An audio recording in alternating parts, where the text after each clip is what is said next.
What up, YouTube? Let's here. Thanks again for visiting the channel. As always, I appreciate it. You're looking at a whole bunch of Spydercos. So today, I just want to talk about my absolute love and adoration for Spyderco knives. But to start this off, I have to start by saying when I first started collecting knives about 2.5, maybe 3 years ago, I hated Spydercos. Absolutely hated them. I didn't like the way they looked. I didn't like anything about them. There were no redeeming factors for me as far as I was concerned. Now, I didn't really look all that much into them. I just kind of saw a picture of a PM2 or maybe it was like the Chaparral or something like that. But they were just hideous to me. I didn't understand why anybody liked them. I didn't understand why people bought them. I just didn't get it. Now, I've always been the kind of person who doesn't, I'm not exactly a huge fan of change, which is kind of an understatement. But you know, I try to keep an open mind, and I try to make sure that I'm exposing myself to as much as possible so that I don't miss things. But, you know, like I said, when I looked at these initially, I thought that there's no way I could be missing anything, because they were just fugly and didn't look like, they looked like novelties. They looked like they were a joke. So I never gave them a second thought. If I was, you know, scrolling through an online retailer or something like that, or distributor, I come across a Spyderco, I wouldn't even bother looking at the specs. I ignored everything that I heard about them.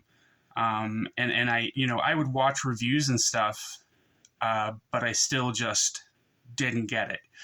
And I think for the vast majority of people in the knife community, that happens with them, with this particular brand specifically. But once people get them in hand, for one reason or another, they get it. It's just, until you get one in your hand, it's just, they just look stupid. And that's really all you care about. Which, you know, that's understandable. It's a lot of the knives around. You know, there's either very acquired taste, or, you know, they're just something that are only for a few select individuals, you know, who have preferences one way or the other in the, you know, the way their knives look and the way their knives work, and everything like that. So, you know, I went like that for about a year and a half. And then a friend of mine who would always, he was really into, I mean, he was into Spydercos. He only owned one, which is normal. As you can see, I've got a few more than that, but this is just a part of my collection. I didn't have enough room on the mat for everything, so I just kind of put one of everything here to show you guys. I know there's two PM2s. We'll get into that in a few minutes, but and so he had a PM2 and he loved it, and he says to me all the time, you know, you got to try this out. You got to try this out. And now he had, I want to say either copper or brass scales on his, so it was super duper heavy. So I didn't like it very much. I mean, it was okay. The ergonomics surprised me, but just how heavy the knife was and just the way it looked, I couldn't wrap my head around it. So, you know, I figured, what the hell, you know, I'll maybe buy a Spyderco. So I went looking through, you know, the websites and everything to see what I could find, and it sucks. And I came across this guy, which looked really cool, but it was not available when I saw it. So I kind of just passed on that one. Then I came across the Manix 2. The particular one that I came across was a lightweight, which I kind of liked the look of it a little bit better. It looked a little bit more like a knife, like a normal knife with a leaf-shaped blade and everything. That was a little odd, but the handle made more sense to me, and the lock looked interesting. So I decided I was going to get a Manix 2. But that happened to be at a point in time during which it was difficult to get a hold of a lot of stuff from Spyderco. The other one that I was interested was the Mannix, or I'm sorry, the Shaman. But of course, at that point, Shamans were completely sold out, so there wasn't anything available there either. So I waited, and eventually, it just so happened, my birthday was coming around, and I saw 2 knives on 2 different websites. I saw some Mannix 2 lightweights on, I believe it was Knife Center, and I saw a Shaman on a site called Shells, or Shields, Sheels. I guess it's kind of like like a weird site that not everybody goes to, and so they had a little bit more stock left over when all the Shamans sold out. So I went ahead and I bought the Mannix 2 lightweight, and I bought the Shaman, which is this particular one right here. I just changed the scales on it. When I got those, I absolutely loved them. I thought they were great. The Mannix 2 was perfect for me. It fit my hand, but it was a little small. I would rather prefer to have the Mannix 2 XL, but the only one that was available was the Mannix 2 lightweight, which that's not this, but I just wanted to show this one because it's a cool colorway. And the Shaman for me was just absolutely blew my socks off. Absolutely loved it. It's still to this day my very, very favorite knife. And then time went by, I think about 6-8 months, and I finally decided to go ahead and get a Mannix 2. Mannix 2, a PM2, sorry guys. So I got this guy, and you know, I was kind of leery about it because I'm looking at it, I'm like, God, this is the ugliest goddamn thing I've ever seen in my life. You know, I don't know. And the more I looked at it, the more I played with it, the more I opened it and closed it. The compression lock, the ergonomics, the blade shape, the action, just everything about this knife. It kind of creeps inside of your soul and just latches onto you. At least that's what I'm sorry. That's what happened to me. I'm sure that's probably not what happens to everybody, but that's what happened to me, which is why I now own 12 of them. So, you know, probably the biggest thing about this video that I want to get past is, you know, don't just let your preferences and your likes and dislikes control everything that you buy. Try to keep an open mind and try to expose yourself to things that maybe you don't like so much, because trust me, you're going to miss something if you don't. And you'll be happier in the long run, I think, if you do that, than if you just, oh, that's ugly, I'm not buying that. It makes sense to feel that way, but trust me, you're going to miss out on something.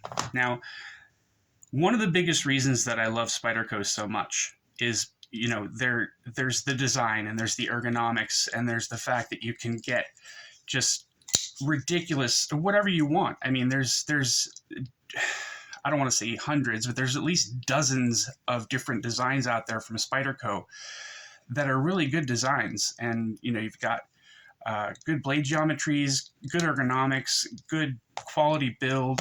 They generally use T8 screws. They used to use red Loctite in all their blades, but now they just use blue Loctite, which sometimes they use a little too much, but that's okay. That's not the end of the world. And there's so many different designs. There's so many different things out there for everybody. One of the biggest things about SPYDERCO is when you buy a SPYDERCO and you get it in the mail, I guarantee you that's going to be one of the sharpest knives that you have. Their factory edge is just ridiculous. They're particle separators. I mean, you can't get anything better than this without doing it by hand like a professional sharpener. I don't believe anybody else could get a better edge on a machine or on like a, you know, guided system or anything like that. So that is one of the biggest reasons that I love SPYDERCO so much, is their factory edge. Not to mention, like I said, you've got just so many different designs, so many different models, so many different colorways, and these are one of the most customizable knives on the market. That's why I have two PM2s here, is to show you that, excuse me, you've got the ability to, if you send it to a Cerakote facility, that they can do that. You can make it whatever color you want. That includes the handles, the pocket clips, the hardware, all of it. They also come out with, just different steels for all kinds of different models all the time. They're changing things up to, crew wear, Rex 45, S90V. You can't really find that around a whole lot these days, but they're doing 2 or 3 knives in that right now. And they also do different blade geometries. They released the PM2 in both Tanto and Wharncliffe blades, which I have both of. Took me a while to find this guy, and I had to pay secondary prices for it, but that's okay. I was okay with that. It wasn't too terribly bad. I think I only overpaid by like $90 for this guy. And they're so much fun to use. Yeah, they all have the Spidey hole, but there's still different ways to open these if you want to. There's ones with flippers. There's ones with thumb studs. It's endless. Everything with SPYDERCO is just fantastic. There's so much customization that you can do. There's so many different models that you can work with. Even if you hate SPYDERCOs, even after you get into them, I guarantee you can find a model or two that you're going to like. This is another one of my favorites, a SPYDERCO Tough. This is one that's not available anymore, but I was finally able to get my hands on it through, I believe this was DLT exclusive. And this is a great knife. I'm actually planning on sending this in to get Cerakoted to change the colors up a little bit. But they also sell scales for this guy. And that's another thing that I love about the SPYDERCOs is they sell scales for all kinds of different models, and you can get just a plain copper or brass scale, and you can modify it if you want to. I submerged this, not submerged it, but I exposed this one to ammonia and rock salt, and it did this, what do you call it? Shipwreck patina, I guess you would call it. I'm not sure if that's exactly what they call it, but I think it came out pretty good. This was my first attempt at putting a patina on copper, and this is one of my Manix 2 XLs. I have 2 of those. But again, I think this just shows another aspect of SPYDERCO that, there's so many things that you can do with them, and there's so many things that you can get your hands on that, maybe everybody might not like. So then it becomes, just specific to you. It's something that you love, and nobody can take that away from you. So yeah, I think if there's ever anything that you think is hideous or ugly or stupid or whatever, give it a shot. They even have budget brands, like their, I can't remember what they call the line, but each knife has a different name of like human characteristic or personality traits or whatever you want to call it. So this one is the SPYDERCO Resilience. I believe this was $90, which is terrible. It's 8CR13 MOV, G10 liner lock for $90, which is a little bit expensive. But if you want to get a SPYDERCO, that's a pretty cheap way to get one, I think. There's also the Tenacious, which I think that's one's only like $50 or $60. It's a little bit smaller than this, but it's not tiny. They've got the Pair 3, they've got the Smock, they've got the Manix 2, the Manix 2 XL, and they've just endless models that you can choose from. It's absolutely ridiculous, but those are the reasons that I absolutely love SPYDERCO knives now, even though I hated them when I first got into the hobby. So again, I think if you are looking at something and you don't like it, give it a chance. If you can get your hands on it without buying it, great. If not, then just kind of keep an eye on it. Watch some reviews on it. Just see why people like it so much, if people seem to like it. I guess that's the gist of what I'm trying to say here. So I think that's it for today. I don't really have much else to say to you guys. I hope you enjoyed the video. If you did, please like and subscribe. I'd really appreciate it. And I hope you guys enjoy the rest of your week. Take it easy. Bye.